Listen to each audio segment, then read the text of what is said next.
بسم الله الرحمن الرحيم والسماء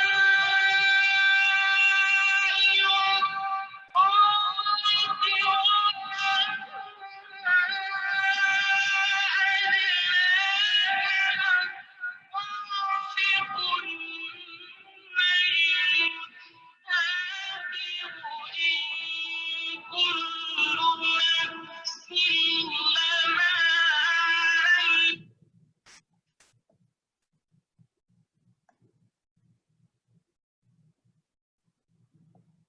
بسم الله الرحمن الرحيم والسماء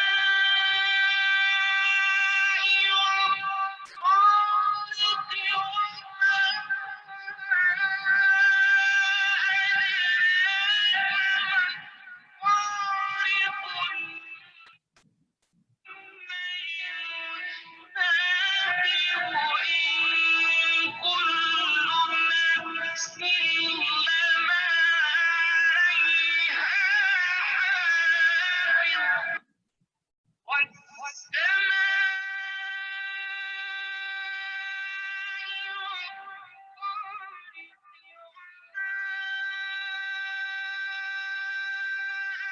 وما أدراك ما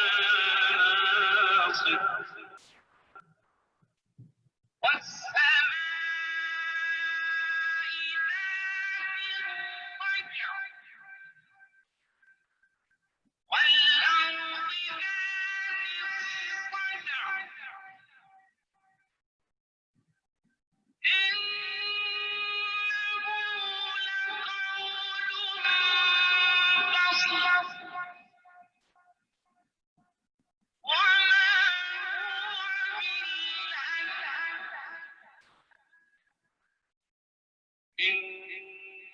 إنهم يكيدون كيدا وأكيد كيدا فمهل الكافرين أمهلهم رويدا. صدق الله العظيم. الحمد لله نحمده ونستعينه ونستغفره ونعوذ بالله من شرور أنفسنا ومن سيئات أعمالنا، وأشهد أن لا إله إلا الله وحده لا شريك له، وأشهد أن سيدنا محمدا عبده ورسوله. اللهم صل وسلم وبارك على سيدنا محمد وعلى آله وصحبه وسلم. This talk today, inshallah, will be a continuation of the talk that I gave last week. And the talk last week has a title, The Fourth Element of Islam, the Pre-Hour Science, which علامات الساعة. And I started last week talk by reference to the well-known hadith in which the Prophet ﷺ answered, 4 questions. that was given to him by the Archangel Jibril. And these were what is Islam, what is Iman, what's Ihsan, and what are the signs of the hour. And then at the end, the Prophet ﷺ told the companions that these are the basics of our religion. So our religion has these four elements in it.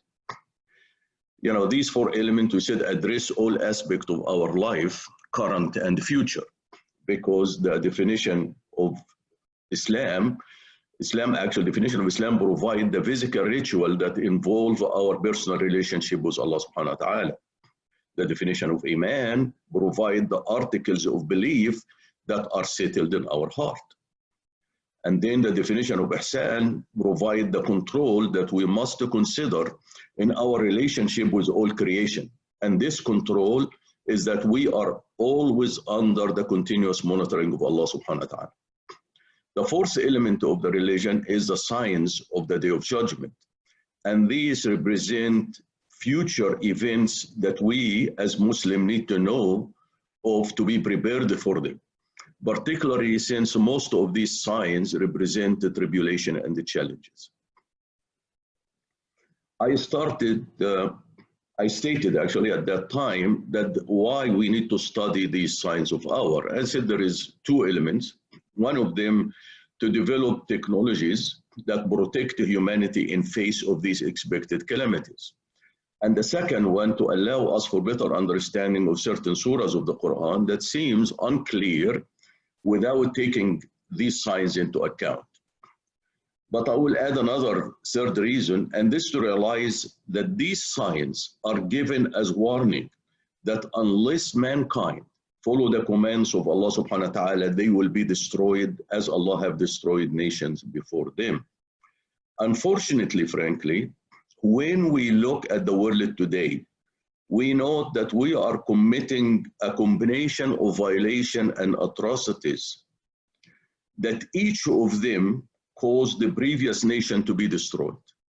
So we're basically doing everything, you know. All you need to do to understand what type of violation humanity now are committing, you look to the type of violation that the people of Prophet Nuh have done, or Salih, or Shu'aib, or Lut, or Moses, or Sayyidina Musa, and the form of punishment that they have received for these violations that they have committed, to know what will be befalling us if we engage in all of these violations combined. So we should expect that our punishment will be a combined punishment. If our violation include all of what they have done, then we expect that our punishment will be even more comprehensive than what they have faced. Now, in this talk, I plan to, inshallah, I'll focus in the second objective. And this is how to provide a better understanding of some surah of the Quran in light of these signs. And I'll focus for Surat Al-Tariq, which we just listened to present maybe a new possible understanding. When I present this, that doesn't mean that other tafsirs are wrong. No, they are correct, and they provide valuable interpretation. I'm just providing another additional, explanation of the surah. One of our miracles of the Quran is that the verses allow for multiple lessons to be drawn, as long as whatever this lesson that you draw from it does not violate the rules of the Arabic language and does not create contradiction with other verses in the Quran. So you can look at the verse in the Quran and you can derive so many lessons of it. If you focus in one tafsir, you might only derive one. To set the stage of understanding of Surat Al-Tariq in light of the signs of the hour, let me first remind you with few verses in the Quran that provide justification for the explanation which I plan to offer. We know that the Prophet ﷺ, and these verses I mentioned last time, but just as a reminder, the Prophet ﷺ threatened the disbeliever with a cosmic event that will befall them if they continue to reject the message.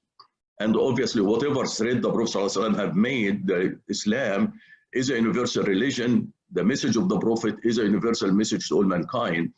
So if the Prophet ﷺ threatened the people at that time, the threat continued to be applied to us here in this world and to all humanity in this regard.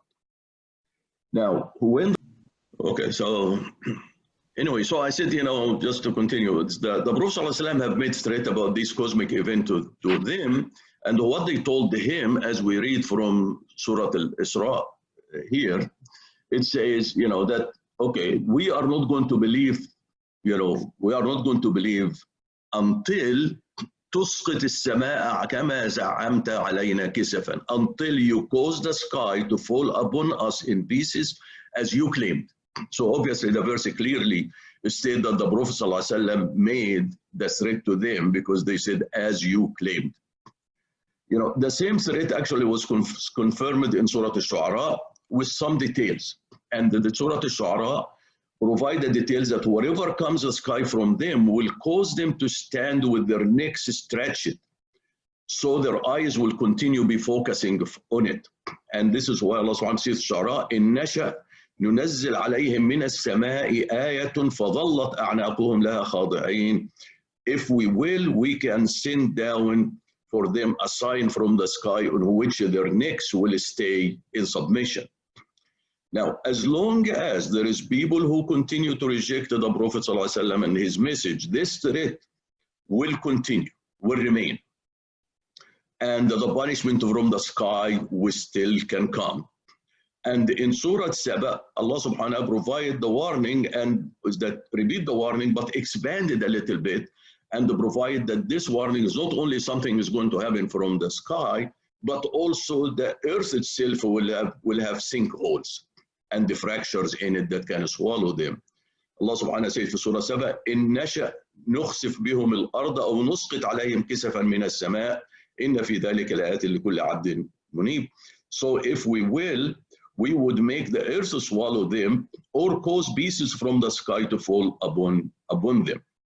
Now, then we find also more details in Surah Al-Dukhan and some other form of the punishment, and what is this, the thing that come from the sky will cause, and this is a visible smoke that will engulf the earth. And Allah subhanahu wa ta'ala says for Surah Al-Dukhan, بَلْ هُمْ فِي شَكٍّ يَلْعَبُونَ, but they are in doubt and they playing around.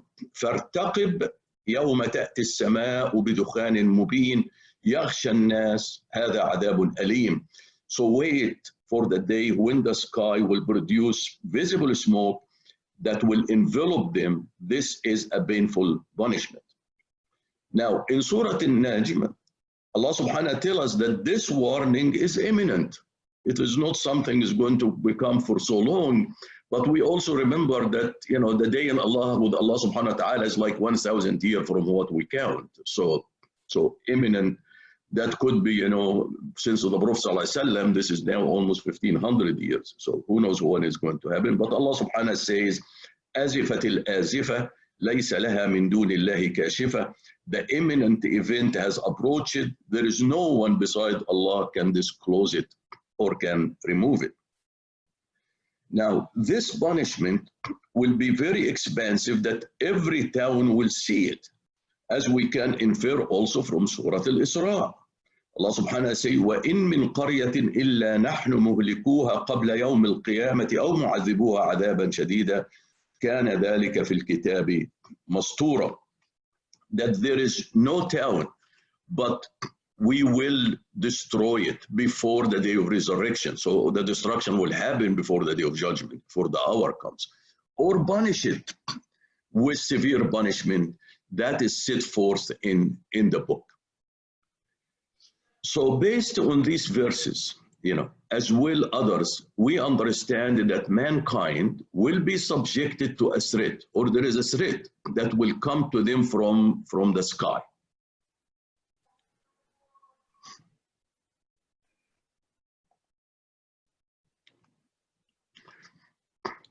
And will come to them from the sky above, and this will create major destruction, will create smoke, will engulf the earth, and will result in major damage that might involve the floods, the earthquakes, and fires, and so on.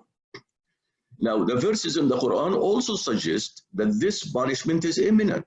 and will come suddenly when people think that their technological advances have made them in control and thus encourage them to transgress beyond the bound. This punishment will be so severe that it will erase every advancement man has made. And Allah subhanahu wa ta'ala says في Surah Yunus, حتى إذا أخذت الأرض زخرفها وزينت وظن أهلها أنهم قادرون عليها آتاها أمرنا ليلا أو نهارا فجعلناها حصيدا كأن لم تغن بالأمس كذلك نفصل الآيات لقوم يتفكرون.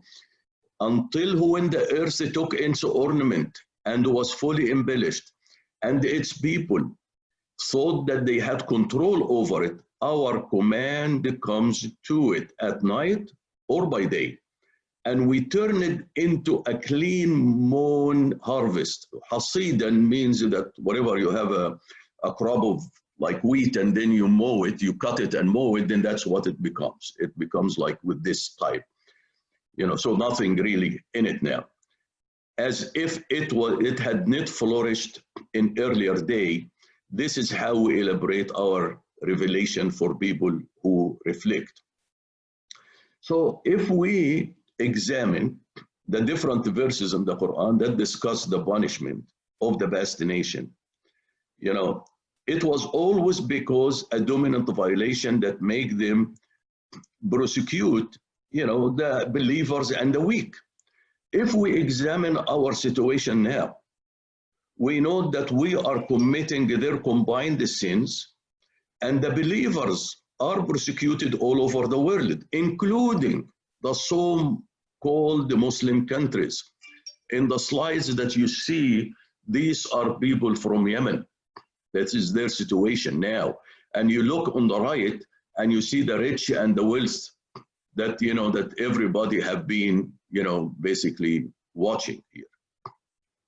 These cars that, people spend billions of dollars, waste $1 billion, which the rest of Muslims are hungry.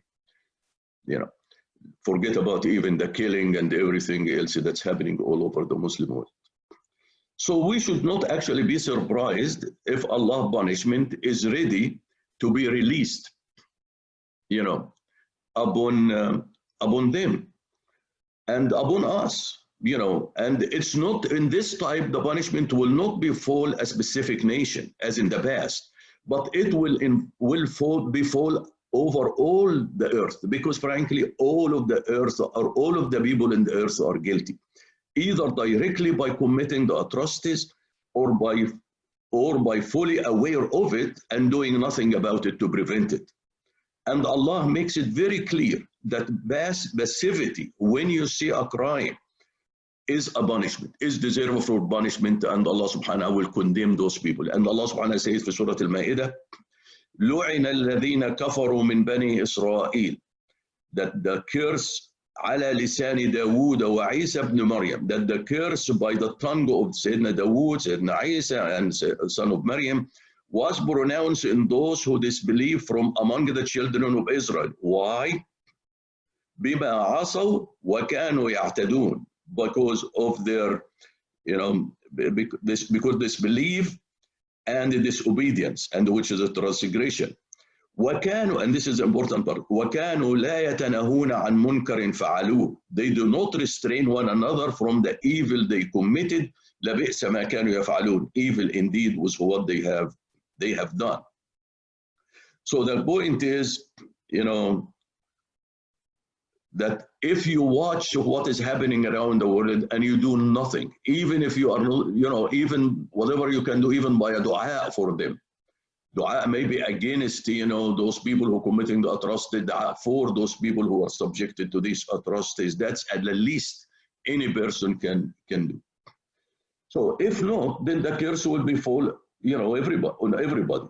So the curse will not only be on the transgressor, but also will be on those people who watch it and doing nothing to prevent it, Now, but in the past, there will always be people who remain true believer and stand against injustice, and they are the ones who have been preserve it actually. And actually those people are the one also, those true believer are the one being prosecuted. And those people, as in the past, Allah subhanahu wa ta'ala will save them from this. So when you see this total annihilation of the earth around us, those were the same people that will, Allah subhanahu will save them. Why? Because they will start the new society. So because of the small number of those believers, among this massive number of transgressors, the verses in the Quran suggest that Allah subhanahu wa ta'ala will send an angels with commands to comb the earth and pick up those people. These people actually might be in jail, but Allah subhanahu will bring the angel to pick up those people among everybody else who are going to be destroyed. And the process of this, of taking, the people out, you actually can see it في Surat Al-Nazi'at. We said to study Surat the two surah, So, but in Surah, when you look at Surah Al-Nazi'at, you find there is several oaths in the beginning, and one of the oaths will say is one nashitati nashtan. One nashitati nashtan, that means that those angels will come and gently draw out the believers from among the destruction. But how would the angel know that those are the righteous people? Obviously, Allah subhanahu knows. And because Allah doesn't know what we're doing outward, but Allah subhanahu knows the inward. And this is why Allah subhanahu says, as for Surat Al-Tariq, يَوْمَ تُبْلَى السَّرَائِرِ يَوْمَ تُبْلَى السَّرَائِرِ, that on that day in which all of the hidden thoughts, the inner thought, whatever in your heart, will actually be searched and will be exposed. Now, let me go back to Surah Al-Dukhan again, because Surah Al-Dukhan, and then we can link it also to Surah Al-Nazi'at. Allah Surah Al-Dukhan starts with حام ميم والكتاب المبين إنا أنزلناه في ليلة مباركة إنا كنا منذرين يوم يفرق كل أمر حكيم أمرا من عندنا إنا كنا مرسلين. Allah subhanahu wa ta'ala started في Surah Al-Dukhan and says حام ميم, by the imminent, by the manifest book, by the clear book, we have sent it down in a blessed night. And people, the interpretation that what we have sent down in the blessed night is the Quran. We had to warn people. In that night, every wise matter is allocated as a command from us. Indeed, we are sending. So the question is, when I'm stopping in as a command from us, what is this command? Where is the command? And here is, if we go back and connect with Surah Al-Nazi'at, we notice that in the beginning there is an oath, and the oath we said فَالْمُدَبِّرَاتِ أَمْرًا. Look at the ending, that verse 5 from Surah, Surah Al-Dukhan, أَمْرًا مِنْ عِنْدِ رَبِّنَا أو أَمْرًا مِنْ عِنْدِنَا. And here فَالْمُدَبِّرَاتِ أَمْرًا. The word the Amr and the Amr is coming. يَوْمَ تَرْجُفُ الرَّاجِفَةِ, by those who manage the command. So which is the angel who will manage the command on the day of the violent shock and bursting sound. Rajafa, it means that something that will create a large sound and also will create, a shock, a big vibration or shake. So one can connect basically Allah command that this command will be managed by the angels. And then we continue with Surah Al-Dukhan with verse 10 and 11. And when Allah subhanahu wa said, okay, what is this event that will come, this command that will come, فَارْتَقِبْ يَوْمَ تَأْتِ السَّمَاءُ بِدُخَانٍ مُبِينٍ يَخْشَى النَّاسَ هَذَا عَذَابٌ أَلِيمٌ, is the verse we just mentioned before. Wait for the day when the sky can produce visible smoke that will envelop the people. This will be a painful punishment. So you can connect, these verses together and say, okay, with this background and understanding, we can move now to Surat Al-Tariq, in light of these signs of the hour that I briefly mentioned. But let me set a scenario for you before I go to the surah first. Let me set it as a scenario for what is the event that will happen and then see how this scenario fits within Surat Al-Tariq.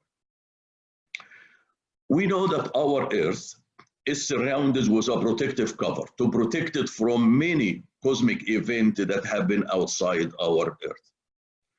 Now, any of these cosmic events can cause destruction of the Earth. And these events actually happened in the past. Destruction of the Earth was destroyed in the past. There is so many punishment happened to people in the past.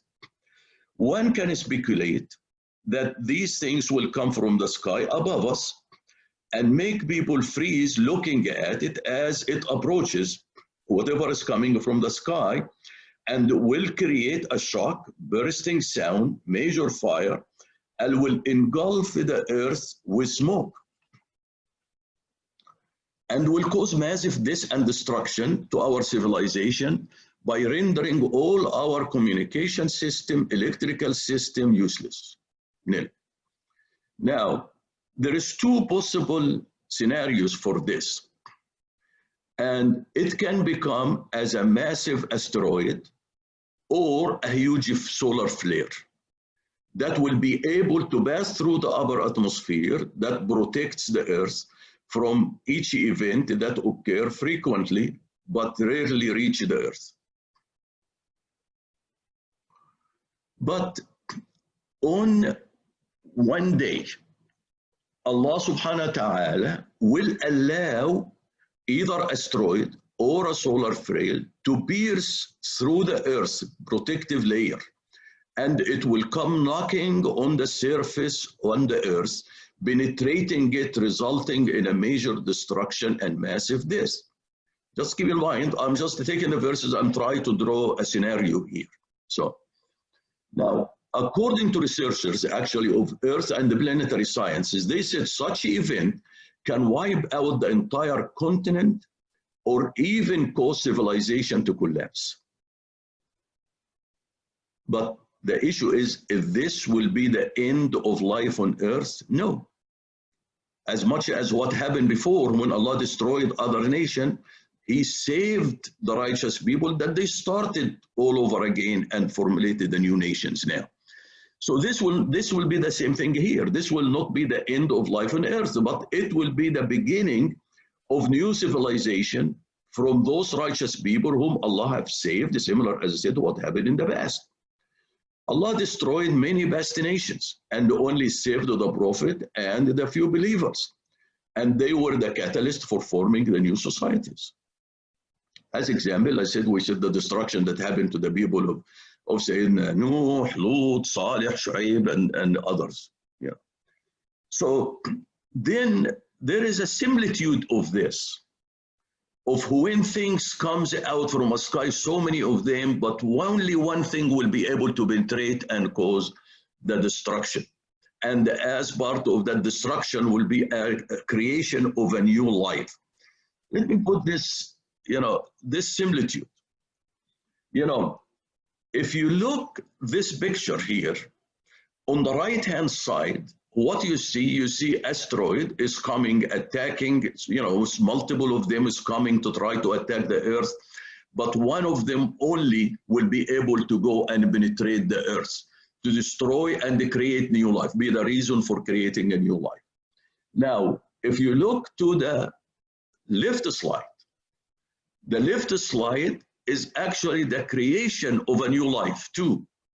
And this similitude will be like you have many sperms that try to penetrate the egg in the womb of a mother, but only one of them will be able to reach the egg and penetrate it to start the creation of a new life for a new human being. And the rest of these, basically sperms will be destroyed. So will never come to the egg. So this scenario should not be unrealistic, since Allah, who created the first creation, can also allow the creation of another, in this regard. When this massive event happens, as I said, it will not wipe all the people. The lives of the righteous ones will be protected and they will be saved, but the evil ones will have no one at that time to support or protect them. You may ask whether this means that Muslim will be saved And the answer is that only those who are fully righteous to be saved.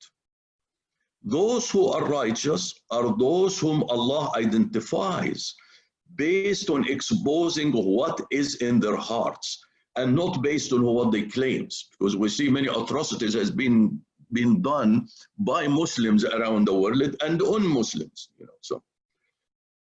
So I stated, as I stated, such a major cosmic event has happened in the past, causing major destruction and wiping civilization to have new ones start. The sky sent before asteroid or solar flares, and as a result, the Earth has been subjected to many faults and fractures. So what is planned in the future is actually a repeat of what happened in the past.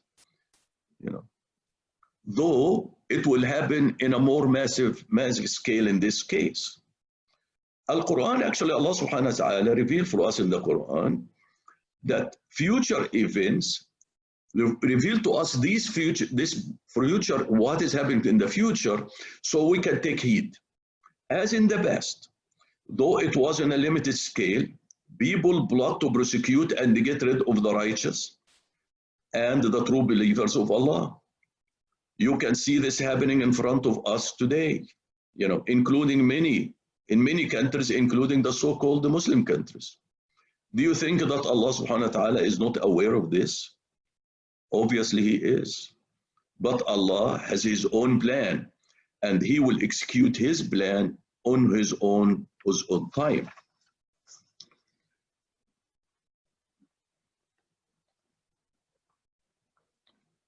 So when Allah subhanahu wa ta'ala destroys the earth, these transgressors will have no excuse, because all of the signs, the warning has came to them.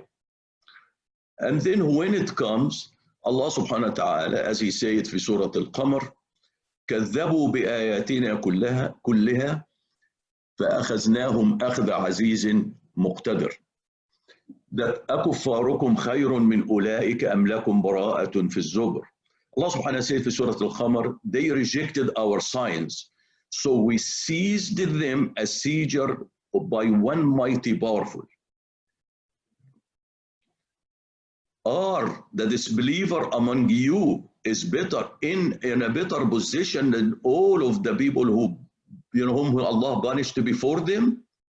Or do you have immunity, recorded in the sacred books? So Allah subhanahu wa ta'ala says, if I destroyed the people, if punish the other people, do you think you are going to be saved from this punishment? And when Allah will take you, He will take you with a power of a mighty and powerful Lord. So now we can start focusing in Surat Al-Tariq, which we said, you looked at their interpretation and their, tafsir on your own before. Now, if we look to the traditional tafsir, we notice that tafsir for Surat Al-Tariq, actually most of the tafsir give you that the surah, although it's a short surah, but discusses 5 topics. It discusses astrophysics topic in the beginning. Then it discusses an issue of embryology and the creation of a person in the womb of a mother. Then it discusses the exposure of man's secret. Then it discusses an issue of geography and nature.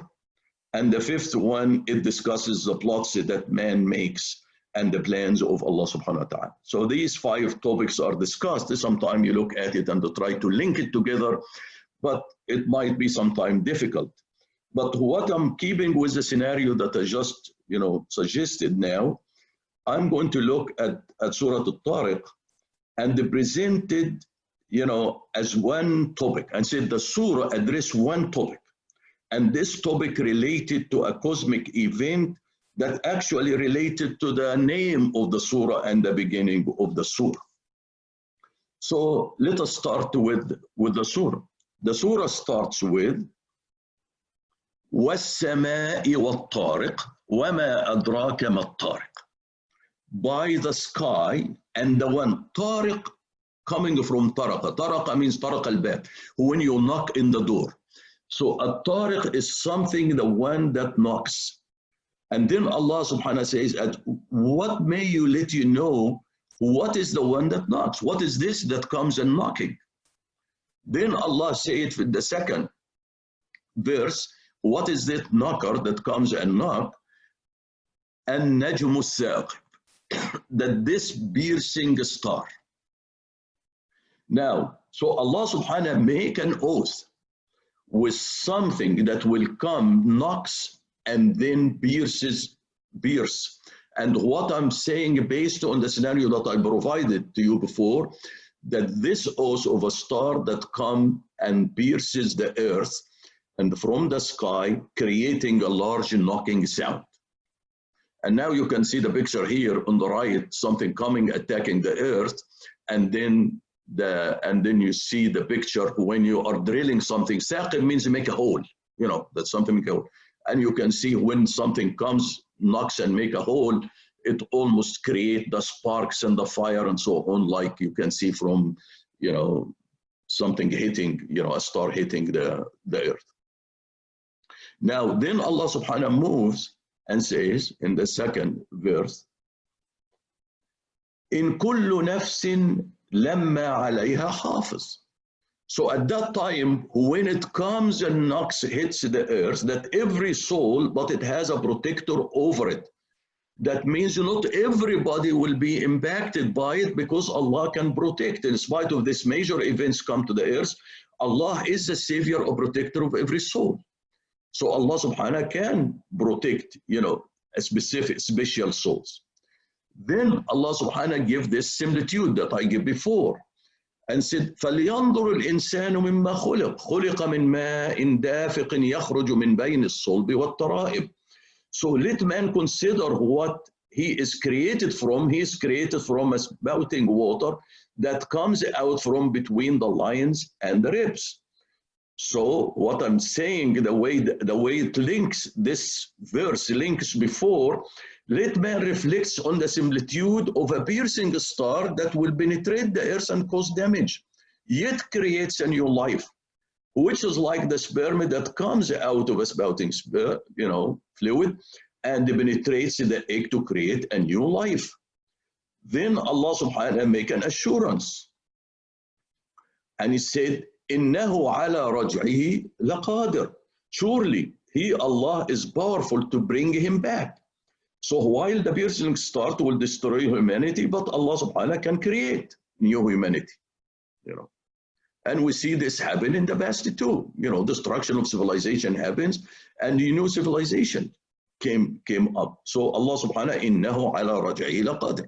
Allah subhanahu wa ta'ala is that he can, so powerful, he can bring it back. Then whom Allah going to leave to bring back? Then Allah subhanahu wa ta'ala says, يَوْمَ تُبْلَى السَّرَائِرُ.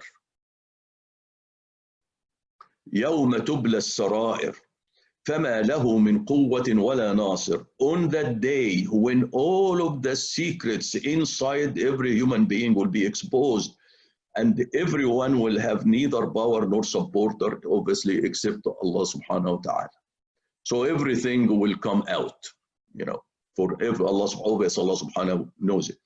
When this destruction happens with the piercing star, it will expose the secret of the wicked at that time, and also will show the righteousness of the other. And at that time, the wicked will have no power nor supporter to save them from this one. Then Allah subhanahu wa ta'ala says, وَالسَّمَاءِ ذَاتِ الرَّجْعِ. Allah subhanahu wa ta'ala said, this is nothing, this has happened before. You know, وَالسَّمَاءِ ذَاتِ الرَّجْعِ, by the sky that repeats. So don't think that this event that will happen has not been done before, and it is just a repetition of it and cause destructions too. وَالْأَرْضِ ذَاتِ الصَّدْعِ. And you see the earth also by the earth that cracks open. So these two, والسماء ذات الرجع والأرض ذات الصدع, يعني by the sky that caused destruction before, and by the earth that formed cracks and faults. Man should not be surprised when punishment come to him as it came before, and will cause the same things that happened before. Then Allah subhanahu wa ta'ala say, إِنَّهُ لَقَوْلٌ فَصْلٌ وَمَا هُوَ بِالْهَزْلِ. This is not a, this is a decisive word. This is not a joke. So you better be serious about it. This punishment is not a joke. This is a serious warning to mankind. إِنَّهُ لَقَوْلٌ فَصْلٌ وَمَا هُوَ بِالْهَزْلِ. Then Allah ended by saying, إِنَّهُمْ يَكِيدُونَ كَيْدًا وَأَكِيدُ كَيْدًا. That the disbeliever are plotting a scheme. And I am, Allah, is devising a plan. So the wicked people keep actually setting a plan to prosecute and destroy the righteous. And Allah subhanahu has his own plan. Then Allah says, فَمَاهِلِ الْكَافِرِينَ أَمْهِلْهُمْ رُوَيْدًا. Just leave the disbeliever for a moment to give them a respite for a while.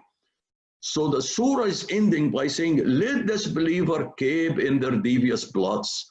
Give them respite until Allah executes his plan. What is the plan for the disbelievers? Then we go back to the very beginning of the surah. وَالسَّمَاءِ وَالطَّارِقِ. Then وَمَا أَدْرَاكَ مَا الطَّارِقُ النَّجْمُ. What is the plot? Is السَّمَاءُ وَالطَّارِقُ وَمَا أَدْرَاكَ مَا الطَّارِقُ. By the sky and the one that knocks, and what may let you know what is that knocks. It is the piercing star that will cause the destruction. So in reflecting on this surah, as I presented it, and I said it does not actually, the other tafsir that exists also has a lot of validity in it, but I'm just saying this provide almost a surah talk about one subject and address it from every angle in this regard. We can say that every human, when we read this, what is the lesson that we should learn? We should learn that we have a choice. We know that this is going to happen. There is people is going to be destroyed and punished, and those people who are going to be destroyed and punished and die on this, as a result of this, they will be doomed in the hereafter for eternal hell. But we have a choice now, either to accept the final message of Allah and follow the commands and be saved and enjoy the renewal of the earth and its new and just merciful civilization if we are alive at that time when this event comes, or stay on the path that is contradicting Allah subhanahu wa ta'ala message through disbelief and atrocities and face the consequences. But keep in mind, Allah subhanahu wa ta'ala says, يَوْمَ تُبْلَى السَّرَائِرِ. So it is not what we claim, it is what Allah sees inside our heart. That is when we have to really look to examine ourselves internally. Are we truly true righteous? Are we really following the command of Allah subhanahu wa ta'ala or not? Are we really true believer, or are we just born into Islam and therefore we act as Muslim? So anyway, in the light of the signs that will precede the hour, as as I said, I presented it as a possible understanding of Surat Al-Tariq. We actually can also draw additional insight from Surat Al-Nazi'at. Considering the oath that start with the surah by the angel that Allah subhanahu will send, and I'm not going to discuss this because you can read it in your own, but just think about it as you read it and look for its understanding about what is happening. Because Allah subhanahu wa ta'ala says, make an oath in this surah with the angel that Allah will send to execute his order, to destroy, and this order will come with violent shock and bursting sound, and the angel will come rushing, extracting the souls of the disbelievers and saving the souls of the believers. And you can look at this. So I leave this, surah with you to reflect on it and to compare, your reflections with the tafsir that you have. But my advice to myself first and to you is to examine our heart. Allah subhanahu wa ta'ala said, will expose the secrets, and only those whose heart is clean will be saved.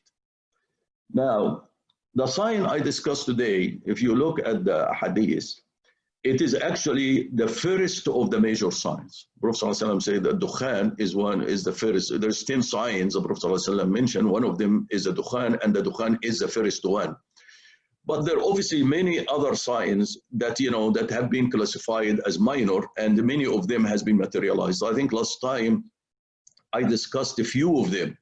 But today I think before I end, I will highlight, one more, because it's also happening in front of us. And, if we really, if we ignore it, we also will be seeing it, and this is something that we should be careful of. And what is the Prophet ﷺ in some of these ahadith, which I listed here? It basically says before the hour there will be a proliferation of writing and spread of lying. There is a lot of things will be right. I suppose you can look now and say, with the spread of the social media, everyone right. And many of what is written is actually false, because he said that there's going to be a lot of writing and there's going to be a lot of lying too. Unfortunately, people spread the false, normal people actually spread false information without any verification. Now, you must have, and I have, and I'm sure you have received from contacts from that people send you hadith, and when you go back and verify the authenticity of the hadith, you find out it's fabricated. Yeah, this is a trouble, frankly, that not only the person who wrote the hadith or, wrote it and put it in is a sinful person, but everyone who shared the hadith without verifying it, because when you share it, you send it to me or to somebody else as if it is a hadith from the Prophet ﷺ, you are also sinful and guilty of it. And this is not a small sin. So my advice to you, wherever you get a hadith, somebody send it to you or something the Prophet ﷺ said, please verify it before you forward it to others. Because the Prophet ﷺ said in a hadith reported by Bukhari and Muslim, and the people said this is probably one of the hadiths that considered the mutawatir. That means it's probably maybe the only hadith that's considered mutawatir. إن كذبا علي ليس ككذب على أحد من كذب علي متعمدا فليتبوأ مقعده من النار. Whoever intentionally ascribe to me what I have not said, then let him occupy his place, his seat in the hellfire. So my point, be careful when you forward something. Whatever any information you receive, check it, because as the Prophet ﷺ says that there is going to be a lot of lies there's a lot of writing and a lot of lies. So please, I said, don't forward information until you receive it. Keep in mind that actually they said it takes the truth. If something is truth, it takes 6 times longer than a falsehood to reach 1,500 people. There is a study that was done. So the truth, the falsehood actually spreads in the social media 6 times faster than a truth. So you know that at least so many of the information that you receive is falsehood. And the part which is good in a way but result in the harm, that Allah subhanahu actually have programmed us to trust others. And we internally presume that whoever is presented to us, if a friend sends me something, that is true. But obviously the Prophet ﷺ is giving the warning that when you get this massive information writing coming to you, be careful, because lies will also be widespread. So, and here is the picture. And it's, in the past, people used to picture, replaces 100 words. You can see people now can fabricate not only the picture, but the sound. They can record anything that you say and redo it, and suddenly you see your face and you're reading something that you have never said, and you were never in that situation or position. So we just have to be careful. Obviously, politicians use this all the time. So, Allahumma salli wa sallim wa barik ala Sayyidina Muhammadin wa ala alihi wa sahbihi wa sallam. اللهم اهدنا فيمن هديت وعافنا فيمن عافيت وتولنا فيمن توليت وبارك اللهم لنا فيما أعطيت وقنا واصرف عنا شر ما قضيت إنك يا ربنا تقضي بالحق ولا يقضى عليك. اللهم ادخلنا برحمتك في عبادك الصالحين. اللهم اخرجنا من ظلمات الجهل والوهم إلى نور العلم. اللهم علمنا ما ينفعنا وانفعنا بما علمتنا وزدنا علما. اللهم اجعلنا ممن يستمعون القول فاتبعون أحسنه. اللهم أوزعنا أن نشكر نعمتك التي أنعمت علينا والدينا وأن نعمل صالحا ترضاه. اللهم اصلح لنا في ذريتنا إن تبنا إليك وإننا من المسلمين. اللهم اكفنا بحلالك عن حرامك وبطاعتك عن معصيتك وبفضلك عن من سواك. اللهم بفضلك ورحمتك أعلي كلمة الحق والدين. اللهم انصر الإسلام وعز المسلمين يا أكرم الأكرمين. Oh Allah, spread your mercy upon us, shower us with your blessing, increase our knowledge, grant us forgiveness, and reward us with the company of the prophets in the Firdaus al-A'la. Oh Allah, purify our heart, strengthen our faith, increase our knowledge, and make us benefit from what you have taught us. Oh Allah, forgive our parents and all the believers, grant them your mercy, and make their graves garden from heaven, and grant them the Firdaus al-A'la. Oh Allah, remedy our sick, and grant them full and speedy recovery. Oh Allah, grant our son Ma'raj and our friends Munshi and Javid full and speedy recovery. Oh Allah, you alone is the ultimate curer. There is no cure by yours. Oh Allah, grant them a cure that leaves nothing of injury or ailment. Oh Allah, grant the family of the sick patient and wisdom to tolerate the current trial that they are being subjected to. Oh Allah, grant us the ability to be grateful for your favor which you have bestowed upon us and upon our parents, and that we do some righteous deeds that are pleasing to you. Oh Allah, guide our children, protect them and make them righteous. Oh Allah, we seek from you all of the good, whether we know it or we don't. And we seek your refuge from all evil, whether we know it or we don't. Oh Allah, we seek refuge in you from incapacity, from laziness, from fear, from greed, from poverty, and from the torment of the grave. Oh Allah, we ask with every name you have elected for yourself, that none of us leave this gathering, but his pains have been relieved, his worries have been removed, his debts have been paid, his weakness have been concealed, his sins have been forgiven, and his needs have been fulfilled. سبحان الله وبحمده عدد خلقه ورضا نفسه وزنة عرشه ومداد كلماته. سبحان الله وبحمده عدد خلقه ورضا نفسه وزنة عرشه ومداد كلماته. سبحان الله وبحمده عدد خلقه ورضا نفسه وزنة عرشه ومداد كلماته. وآخر دعوانا أن الحمد لله رب العالمين والصلاة والسلام على خير المرسلين. اللهم صل وسلم وبارك على سيدنا محمد وعلى آله وصحبه وسلم. السلام عليكم ورحمة الله